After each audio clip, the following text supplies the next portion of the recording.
Aaron in Michigan, and Aaron wanted to talk to us about the LGBT community and the Mormon Church. Aaron, how's it going? Hello? Hey, can you hear us? Yes, I can hear you fine. Yeah, how's it going? Oh, pretty good. Okay, tell us more about what you wanted to talk to us about. Well, a little bit of backstory. I am transgender.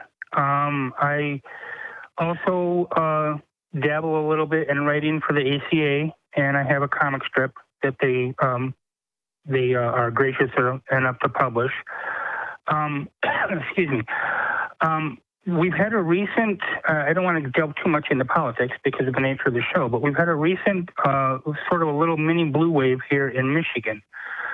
The Attorney General-elect made a comment about, people not liking the fact that she was openly gay and then kissed her wife on stage during her campaign acceptance speech. There's been there's a long history, not complimentary, of the treatment of the religious community against LGBTQ people, queer people.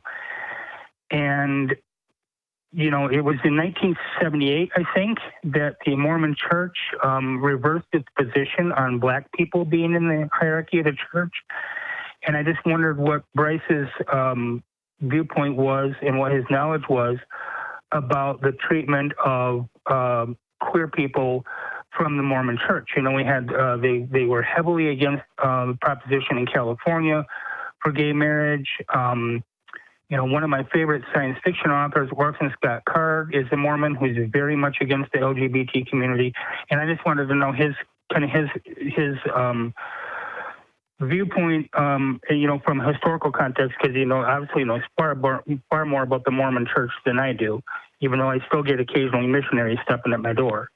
So, yeah, that's unfortunately, this is a subject that is really deep and requires a bit of understanding and information in order to understand where the church is today when it comes to LGBT plus issues. Now, what I will say as an overview of everything that will follow is that the only way to cause the church to change its bigoted stances against social issues is to continue to keep pressure on them. So you made the example of the race in the priesthood, giving the priesthood to people of color. And what that meant is before 1978, people of color just couldn't get to Mormon heaven. They were not allowed into Mormon heaven. They could only be sealed as servants, basically. And then not even necessarily sealed because they couldn't gain access to the temples. So what happened was there were protests at BYU against the BYU sports team. There was a threatening of the church's tax exemption status. There was a temple being built in Brazil that was not going to be, that nobody was going to be able to go into because they weren't giving the priesthood to people of color, anybody that had any of the blood of Cain in them, as they called it. And eventually all of these issues came to a head and put enough pressure on the church that they could no longer hold the position. It was no longer tenable. And I believe that the same thing is coming with the church's stance on LGBT plus issues. And what I mean by that is the church has been openly bigoted against these things. Essentially, well, the the history of it is something I have never personally studied to any respectable depth. I will recommend people check out Mr. Atheist's YouTube channel because he has definitely dove pretty deep down that rabbit hole of LGBT plus issues with the church. And he has a video series that talks about the history of it that I think is important to understand it within context. Cool. But the point is that the church has funded a string of anti-gay marriage bills. There have been as many as 30 bills that they have funded. Proposition 8 in California just happened to be the most public and the most costly one for them, and costly as far as money and PR goes. But recently the church released what we know as the November exclusion policy. This was November of 2015, which was leaked initially, and then the church came out with a stance, an official public statement that said any children of gay parents cannot be members of the church. Sorry, one second. So what that means is that in order to be an accepted member of the church, you would have to turn 18 years old and then renounce your parents if they were gay, and then you could be a fully, accredited member of the church. And it's just known as the November exclusion policy. And what that reveals is that this church is led by a gerontocracy that grew up during the Great Depression and the Red Scare. And everything that we know and hate about our culture today is ensconced in the leadership of the church and in their mind. And in order for them to be dragged kicking and screaming into the 21st century, we just got to keep the pressure on them. We just have to keep pushing them. Right. It's kind of ironic when you started talking about the date that, it was in November because that's Transgender Awareness Month, and the 20th is the National Day of Silence. We've had almost 400 transgender people in the last 25 years or so that have been killed purely because they're transgender. And I can't say with absolute certainty that every single one of those almost 400 was due to religion, but I can say that I would put a paycheck on at least 350 of them. If we had been, cishet females and males, because it has been some trans males too, there'd be an FBI investigation, there'd be a task force, there would be psychologists studying this, whatever. But because we are who we are, because we're such a heavily marginalized community, nobody cares. Nobody in officialdom, nobody cares.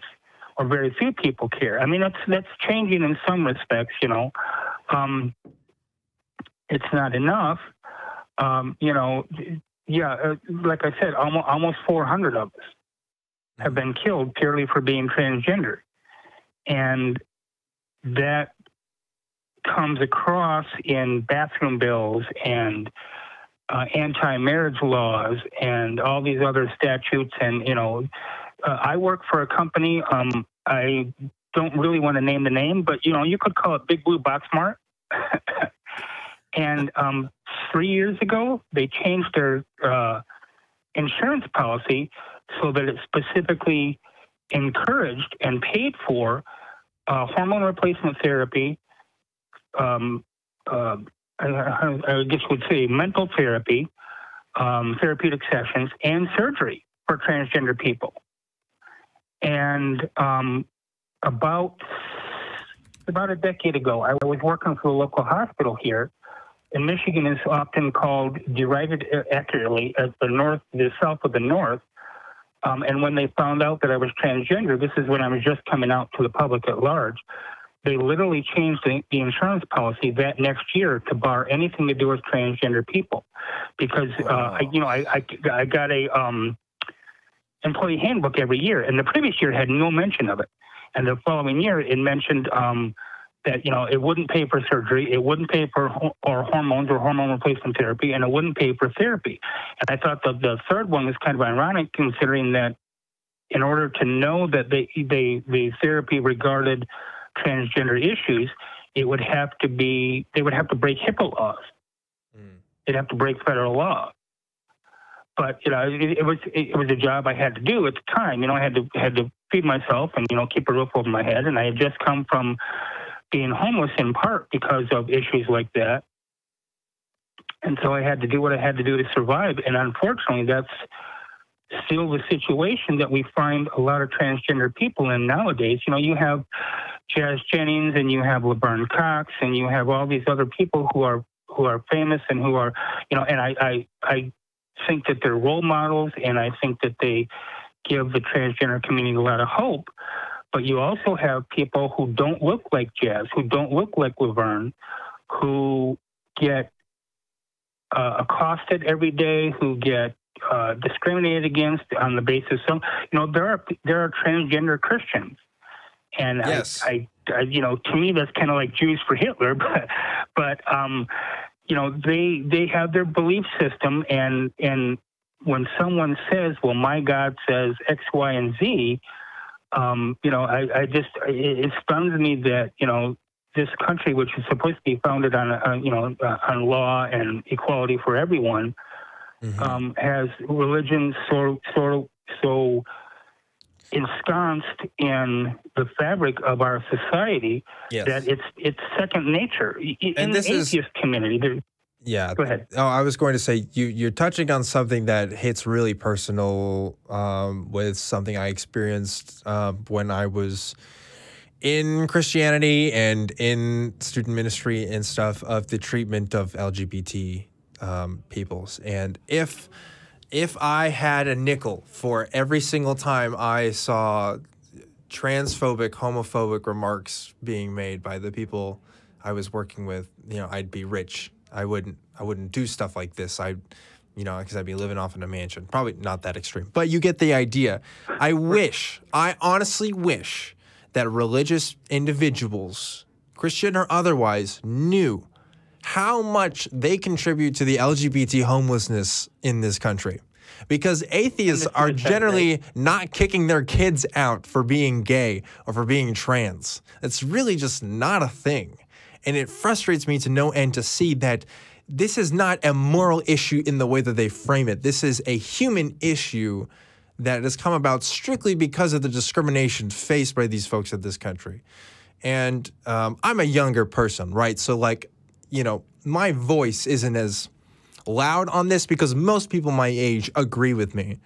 Really, it's the people who have been in power and who are making these policy decisions and who are leading the churches that they preach at with these messages and this rhetoric that promotes this kind of discrimination that really, really frustrates me because I don't have to be LGBT to know that the stuff that they're saying is offensive and is quite hurtful to a lot of people. And it's something it's hard for me to even talk about because I just know a lot of people in my personal life that it has personally affected as well. And as you mentioned, trans and just LGBTQ Christians do exist and try so hard to reconcile their identity with their religious identity with their sexual orientation that feel like that they can't because there's people that are just not letting them have that.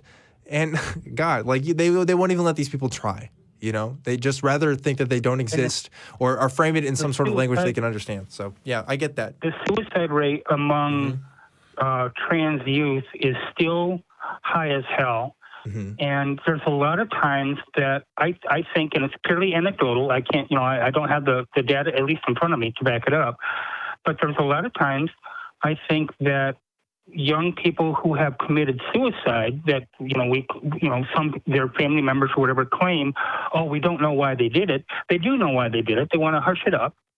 Or they didn't leave a note, but, it's obvious to their family or it's obvious to some of their friends. Yes. And then you have people like the AFA and other religious organizations that use that statistic against us and say, oh, well, look at the LGBT community. Yes. Their suicide rate is so high. Yes. Well, in part, it's because, when you are of a different nature and you get discriminated against where, I could still be fired. The company that I work for, and I've been there for almost 6 years, the company that I work for could fire me tomorrow because I'm transgender and there's nothing I can do legally. Yeah.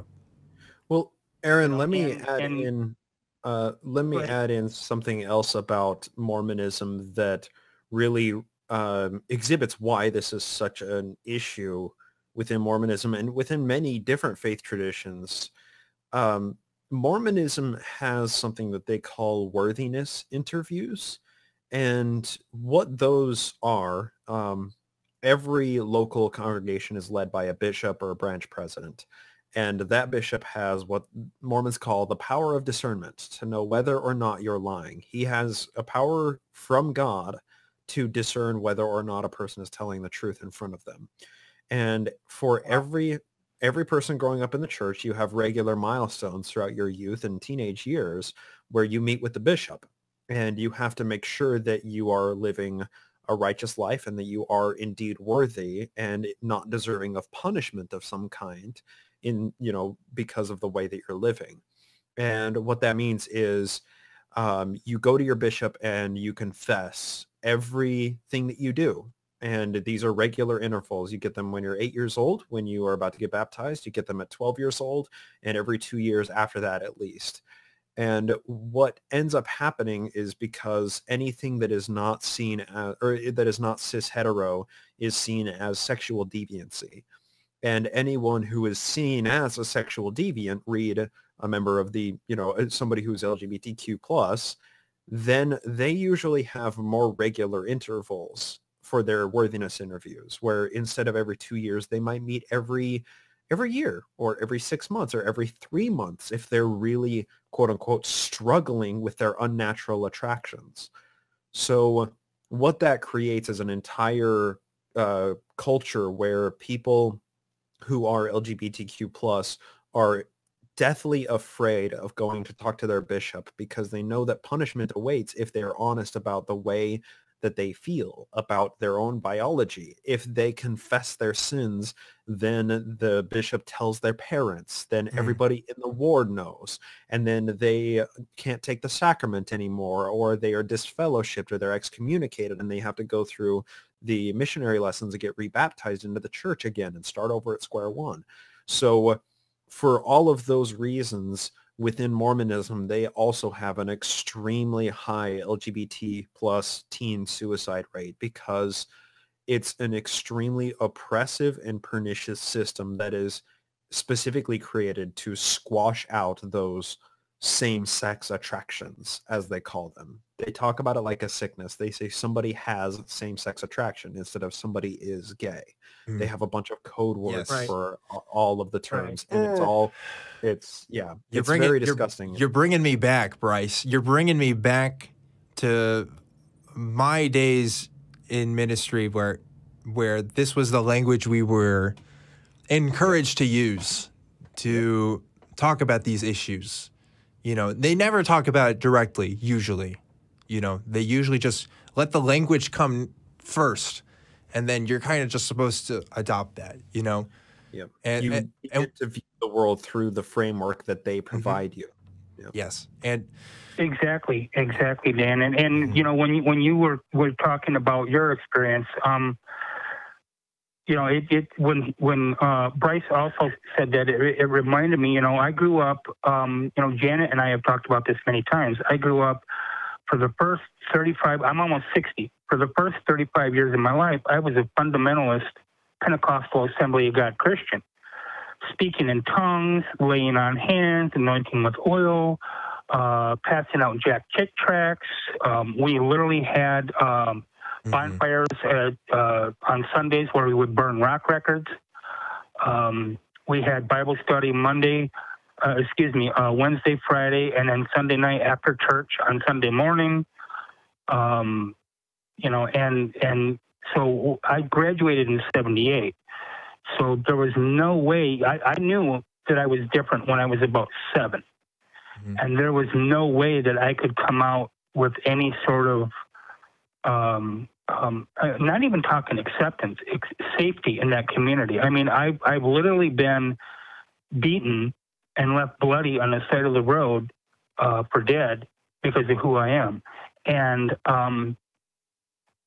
it's kind of ironic for me to bring it up, but it was almost like a tale of the Good Samaritan. This older couple stopped by, saw me on the road bleeding. I was half conscious, pulled me into their car. I got blood over the back seat, took me to the hospital, got me set up, with an ER and whatever.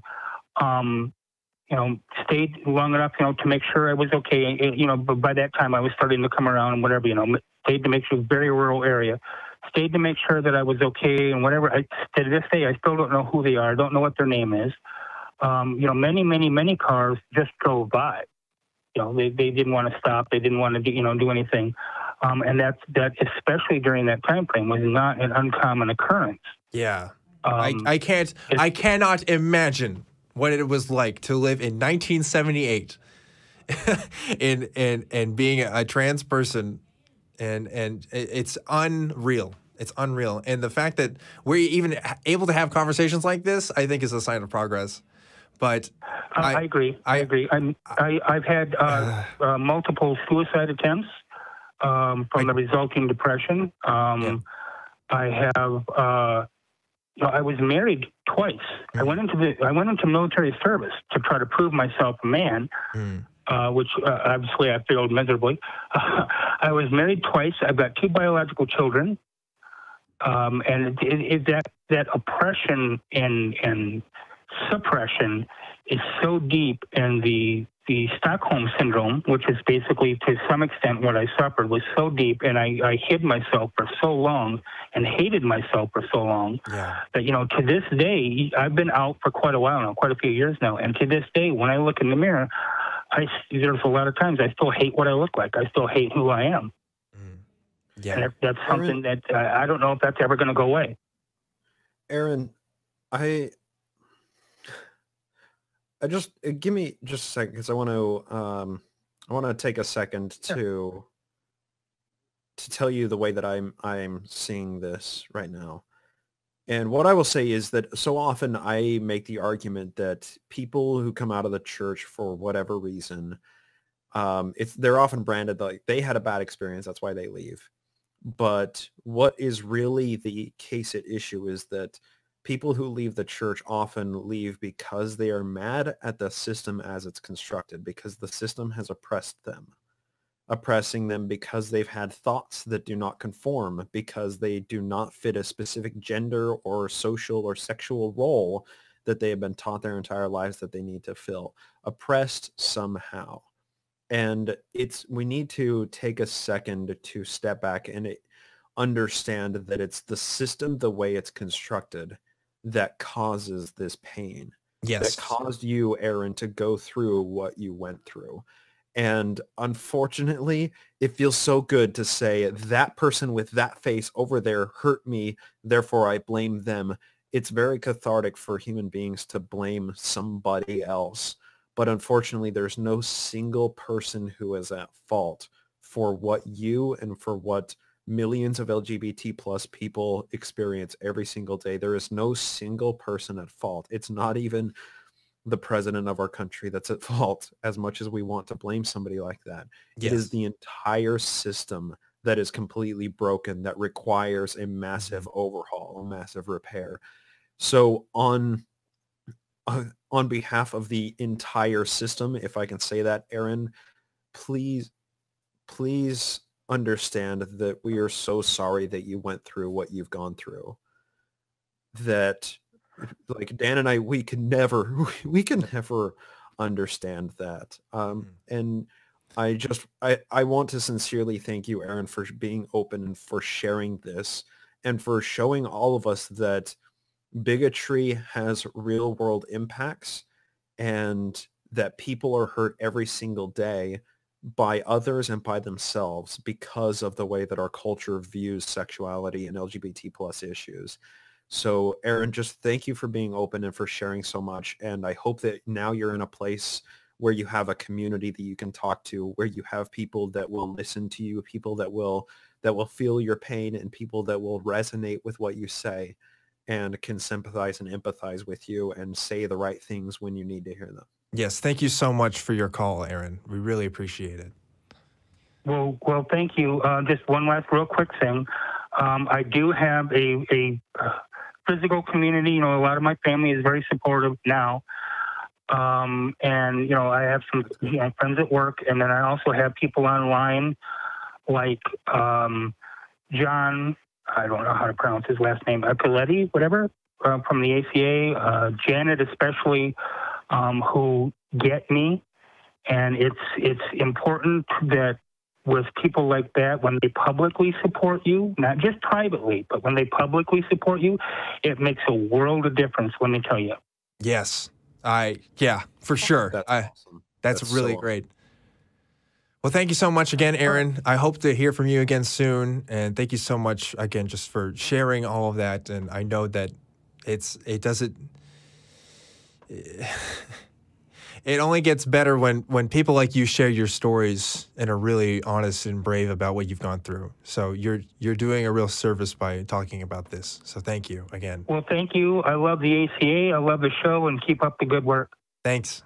Appreciate it.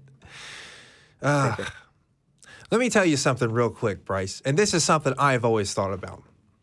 If I was ever convinced to be a Christian again, and I'm open to that opportunity, I really am. But if Christianity became true in my mind, whatever that means, the first thing I am going to do is to fix what the Christian community has done to the LGBT community, because it is a goddamn mess. And I hate it. I hate everything I've ever seen come out of it. Even the most positive things that have come out of it. The Gay Christians Network, for example, is riddled with all kinds of systemic problems like you were talking about that just doesn't go away. That LGBTQ Christians have to face the same problems that they do in their lives, even if they share the same beliefs as other people with everything else. It doesn't make any sense. And that's what bigotry is right there. It's taking people and dividing them up into these categories of these in and out groups, even if they share every single other value that they share with you, even if they're in the same communities and the same jobs, it doesn't matter. If they have that one feature or trait that you just can't wrap your head around, then somehow that justifies discrimination in some form. And what's most criminal is when you don't call it discrimination, when you call these policies separate. Oh, this isn't a real marriage, right? This is a civil union or something else, right? Oh, this isn't a Christian marriage. This isn't a biblical marriage. I don't give a shit. I really don't. What you're doing is you're dehumanizing people. You're trying to take people separate from yourselves because you can't see them in the same light. You think that somehow, some way, the way that you do things is better. And that's just, it's frustrating. It really is. Yeah, I try to be as neutral and positive as I can on this show, but like LGBTQ stuff, and how that operates within religious communities just really fires me up. It doesn't make any sense, and it's really shameful. Simply categorically disagree with you, Dan, because it makes perfect sense in my mind. Because it's so much easier to have an us and them when you're able to demonize and dehumanize the them. Yeah. Them, they are coming to change your world. They are coming to redefine marriage. They are trying to turn your kids gay. They are doing they are sexual deviants. They. But us true Christians, we know what the Bible says, and we conform to what real Christianity is. Yeah. Let me tell you what real Christianity is now that I have your ear. That is why it makes perfect sense to me. It's powerful. It is the tribalism. The tribes have balkanized. They have always balkanized. They are in their little camps, and it's a lot easier to keep your camp together when you have a common enemy. And it so happens that right now that is the LGBT plus people, that is immigrants, that is whoever it needs to be to galvanize the people. And it is abhorrent. It is shameful. It is disgusting that human beings are still engaging in this primitive tribalism. It doesn't matter where you live. It exists. It's happening. Yeah. Yeah. It's unfortunately a problem that hasn't been solved. And that's something that I think comes up. It's like, oh, gay people can get married now. What's the big deal? No, that doesn't mean the discrimination still isn't there. That doesn't mean the judgments still aren't there in people's minds. It's ridiculous to think that just because the legal rights that are given means that the social implications of that are still the same. And by the way, America is not the only country in the world. You know, there's still places on earth where you can be killed for being gay, and still happens every single month, I imagine. I don't know if it's every day, but it happens a lot, okay? Every day. You know, Every day. Probably every day. Every day, Probably somewhere in the world, people get killed for, not being cis hetero. People get killed for not believing, for speaking out in opposition to a religious or a government system. Happens every day. So let's just say humanity has a lot of things that don't conform to what humanity should be in our minds. But unfortunately, we all seem to have different ideas of what humanity should be. And that's where so many conflicts are generated, isn't it? Yeah, for sure. Okay, so this got really, really personal and really emotional today, but I'm glad that we had this conversation because it's important and it needs to be happening.